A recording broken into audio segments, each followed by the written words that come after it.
मैं निकल पड़ी हूँ कुंभ के लिए और हमें बहुत मुश्किल से टिकट मिला। सिर्फ 2 ही टिकट था, वो भी बिज़नेस क्लास में, बट हमें जाना था तो हमने बुक कर लिया। और बिज़नेस क्लास में चाय के मज़े ले रही हूँ मैं। बट हम मिडिल क्लास वालों को फ़ीकी चाय इतनी पसंद नहीं आती ना, हमें तो घर वाली और कुल्हड़ वाली चाय ही पसंद आती है। बट ये भी अच्छा था, थोड़ी फ़ीकी थी बस। और उसके बाद मैं यहाँ लुक मार के फ़ोटो आप वीडियो बना रही हूँ। और यहाँ पे ये देखिए, इसके बाद मेरे हस्बैंड सो गए थे फ़्लाइट में और मैं सोची कि भाई बिज़नेस क्लास के मज़े लूँ, तो इसीलिए मैं जगी हुई थी और देख रही थी कि क्या क्या स्पेशल होता है बिज़नेस क्लास में। और टिकट्स भाई साहब इतने महंगे थे कि मैं बता भी नहीं सकती। तो बट हमें जाना था तो हमने ले लिया टिकट। और साथ में चाय के साथ मुझे कुकीज़ के 2 पैकेट मिले थे और एकदम शानदार सा डिनर मिला था। पहले जैसे हम एंटर किए तो एक हॉट टॉवल मिला था फेस पोंछने के लिए। उसके बाद फिर कोक जूस कुछ भी आप जो चाहे वो ऑर्डर कर सकते थे। और उन लोगों ने भी ऑफ़र किया था, एक मेन्यू कार्ड दिया था हमें जिससे आप कुछ भी ऑफ़र कर सकते थे। मतलब आप बिज़नेस क्लास में हो तो आप कुछ भी कैसे भी आराम से मतलब रह सकते हो। उसके बाद सबके सोने के बाद भी मैं जगी हुई थी, मुझे नींद नहीं आ रही थी।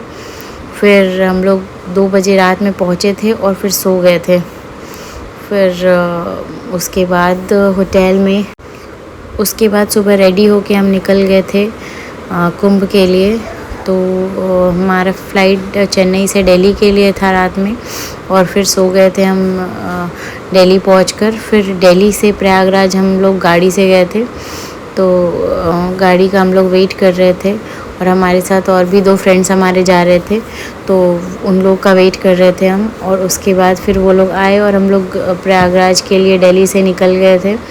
और उसके बाद फिर जो जाम और सब कुछ मिला था, आपको सब कुछ वीडियो में देखने को मिलेगा। बहुत ही इंटरेस्टिंग वीडियो है, तो वीडियो को स्किप बिल्कुल भी ना करें, पूरी वीडियो देखें और चैनल को लाइक शेयर एंड सब्सक्राइब ज़रूर करें। तो देखिए यहाँ पे मैं वेट कर रही हूँ और मैं रेडी होके बैठी हुई थी और ये रात में नींद पूरी नहीं हो पाई थी, फिर भी फटाफट जाना था तो रेडी होके और बैठ गई थी सुबह ही। और उसके बाद दिन भर भी नहीं सोना था, फिर रात भर भी नहीं सोए थे हम लोग, क्योंकि दिन भर ट्रैवल करने के बाद रात भर भी हमें बहुत जाम मिला था। तो देखिए आप लोग वीडियो में आगे। तो रास्ते भर सारे ढाबे खुले हुए थे, बट हम 2 बजे रात में रुके थे खाने के लिए ढाबे में और बाहर बहुत ठंड थी और हमें बहुत मुश्किल से एक ढाबा, क्योंकि हमने बहुत सारा ढाबा छोड़ के और ये ढाबा लास्ट में सोचा कि चलो अब खा लेते हैं, तो ये ढाबा मिला था। छोटा सा ढाबा था बट खाना बहुत यम्मी था यहाँ का, बहुत अच्छा लगा हमें। और ठंड थी रात में 2 बजे, काफ़ी ठंड थी। फिर हम लोग खाना खा के निकल गए और उसके बाद जाम जाम जाम, पूरी रात ट्रैफिक जाम का सामना हमें करना पड़ा। और पूरी रात ट्रैफिक जाम का सामना करने के बाद हम पहुँचे थे सुबह 7 बजे प्रयागराज। और वहाँ पे स्टे किया था हमने, एक हमारे रिलेटिव हैं उनके घर पे। तो घर पे जाने के बाद तो कोई प्रॉब्लम नहीं हुई, बट रास्ते भर हमें काफ़ी जाम का सामना करना पड़ा। और वहाँ पे जाने के बाद हमारा बहुत अच्छे से स्नान हुआ, वो आप लोग आगे देखेंगे। और मैं बताऊंगी आप लोग को कि आप लोग कैसे स्नान करें, ये भी बताऊंगी, जिससे आप लोग इजीली वहाँ पे जाके स्नान कर पाएँ।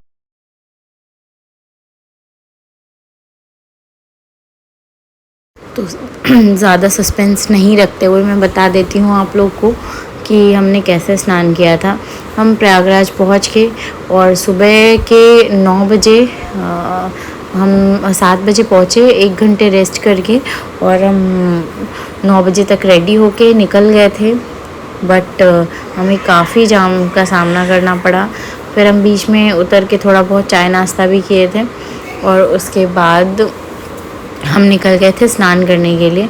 तो हमारा स्नान हुआ था शाम के 4 बजे। आप सोच लो कितना ट्रैफिक जाम होगा, बट वहाँ पे जाने के बाद हमें प्रॉब्लम नहीं हुआ। वो इसलिए नहीं हुआ कि हमने वहाँ पे है एक बलुआ घाट, गौ घाट और बलुआ घाट, वहाँ पे हमने बलुआ घाट से जाके बोट से स्नान किया था। तो किसी को भी जाना हो तो ये बहुत ही अच्छा इन्फॉर्मेशन है। एक तरीके से आप जान लो कि बलुआ घाट सीधे जाओ, कोई आपको कुछ प्रॉब्लम नहीं होगा, एकदम खाली सा रहता है। और वहाँ से आप बोट लो, 1500 रुपये पर पर्सन लेता है और आराम से पहुँचा देगा आपको। 1 घंटे जाने में लगेगा और 1.5 घंटे आने में लगेगा आपको वहाँ से बोट से। तो स्नान में आपको कोई प्रॉब्लम नहीं होगा। और याद रखिए नाम बलुआ घाट और गौ घाट। यहाँ पे जब मैं रेडी होके स्नान करने निकली थी तब की वीडियो है। और उसके बाद ये हम लोग बोट में बैठ के जा रहे हैं स्नान करने। जाम से निकल के बोट में बैठ गए हैं और खाते पीते मज़े करते हम जा रहे थे। और वहाँ पे जाके स्नान किया था हमने। हालत तो थोड़ी पंक्चर हो गई थी क्योंकि परेशान एकदम रात भर रहे थे हम लोग। बट श्रद्धा और विश्वास और आस्था हो जहाँ पे, वहाँ कुछ तकलीफ़ कुछ फ़ील नहीं होता।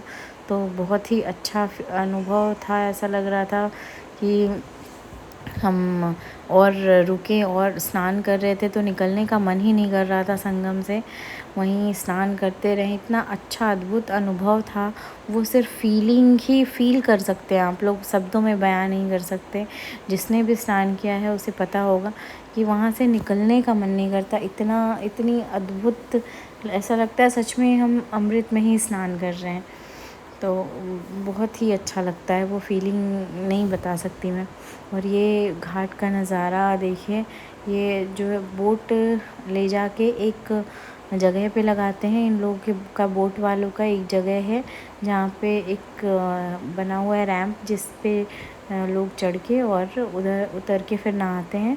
और ये बीच नदी में संगम के पास ये रैंप बना हुआ है जो बोट से उतर के उस पे जाके नहाते हैं। और ये मैं स्नान करने के बाद वीडियो बना रही हूँ। ये देखिए स्नान करने के बाद मैं दिखा रही हूँ कि इतना भीड़ है। और बच्चे के साथ तो स्नान करना भी एकदम जल्दी जल्दी फटाफट ही करना होता है। तो मैं अपनी 1 साल की बेटी को भी लेके गई थी, उसने भी स्नान किया और हमने भी स्नान किया। बहुत सारे लोग हमारे जान पहचान के भी मिल गए थे।